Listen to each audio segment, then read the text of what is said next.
On est pour le démarrage d'entreprise, mais les statistiques sont favorables à reprendre l'entreprise qui est déjà là, qui est déjà établie, qui a déjà des employés. Donc, démarrer, c'est toujours plus risqué. L'entreprise en place, bien, ça a sa valeur.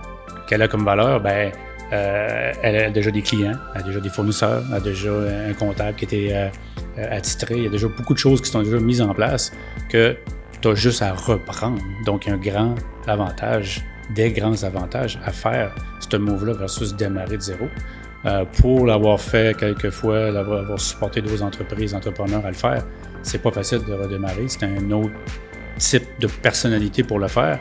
Puis un autre type d'étape, comme on voit souvent, c'est que ceux qui démarrent les entreprises, après ça, ils vont laisser la balle à quelqu'un d'autre pour la suite.